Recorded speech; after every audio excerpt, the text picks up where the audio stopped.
Hello, welcome back to my channel, and today we're going to be talking about Ghostbusters Frozen Empire. This is the direct sequel to Ghostbusters Afterlife from a couple of years ago, and is the fifth or sixth movie in the Ghostbusters franchise as a whole. And it picks up with our characters from the last movie, played by Paul Rudd, McKenna, Finn Wolfhard, and Carrie Coon, and it shows them kind of adjusting to their new role as Ghostbusters in the city, as well as their own new family dynamic that they have as a new ghost enemy, this ice ghost, comes along and threatens to destroy the world. Now, as far as my relationship with the Ghostbusters franchise as a whole, they're okay. I've never really been a big fan of them. The first one I think is good. You know, it's a classic for a reason. It was a very good 80s movie. The second one didn't really do anything for me. The one with Melissa McBride and all of them back in 2016 didn't really do anything for me, and not for any of the stupid sexist bullshit reasons that people on the internet came up with. I just didn't think it was a very good movie. And Ghostbusters Afterlife, kind of the same thing. I just thought it was kind of generic, kind of meh. The ending was really weird, I thought. And so going into this one, I wasn't really expecting much. I didn't really, I wasn't dreading going in, but I didn't really have any anticipation for it.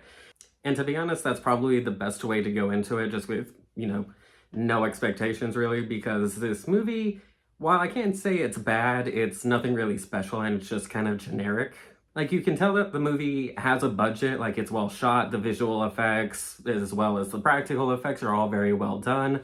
It's shot well, it's lit nice, and all the performances I thought were really good. McKenna and Paul Rudd I thought were the standouts in the last one, and in this one, they're the best parts once again, except for Dan Akroyd, surprisingly, has a lot more to do in this one. I thought his performance, his character was probably the best part of the entire movie, actually, because it didn't feel like Dan Akroyd just showing up and being Dan Akroyd. It felt like his character from the original movie, and a natural progression of where his character would be now, and I thought that was actually really well done. And as far as Carrie Coon and Finn Wolfhard go, they were both good, but it felt like both of their characters were kind of sidelined in the movie. They didn't really have a lot to do in it, and any and all character story that they had, and any depth that they seemed to be setting up in the beginning of the movie just kind of fizzled out and went away after a while, and there wasn't really anything for them to do besides,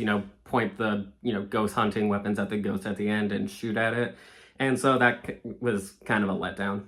And as far as the returning cast goes, apart from Dan Akroyd, it really just felt like they were there so they could advertise that the original cast is back. It didn't really feel like there was much thought put into their placement in the story. It just kind of felt like shoehorn them in a couple of scenes so we can say that Ernie Hudson's back in Ghostbusters. And it didn't really, if you edited them out of the movie wouldn't be any different at all. And so I don't really see the point of them being there in the first place. And while I can't say that this is a bad movie per se, something that was really graining on me and really irritating at a certain point was, unfortunately, Kumail Nanjiani's character. I say unfortunately because he's an actor that I think has a lot of charisma, has a lot of great comedic timing, and I usually love him in movies.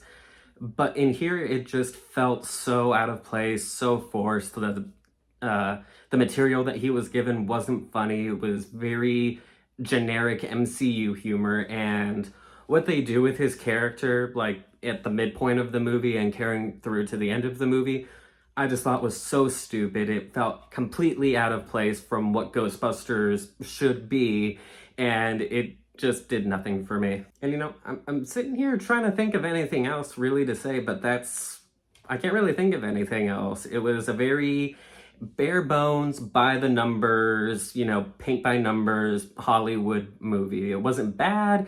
It wasn't really good though. It was just kind of there. I didn't feel any emotions really during the movie. It was just kind of bland, which is unfortunately one of the worst things I think a movie can be, is just bland and forgettable. And yeah, that's about it. Like I said at the beginning, it's just a movie. It's nothing really special, and in a month's time, I'll probably forget that it came out this year.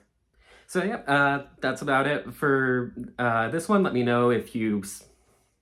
So yeah, that's it. That's about it for this video. If you did see the movie, comment below. Let me know if you thought differently, if you thought that it was way worse than I thought it was, if you thought it was a lot better than I gave it credit for. I'm always curious to hear what other people have to say about movies, so let me know, and we'll see you next time.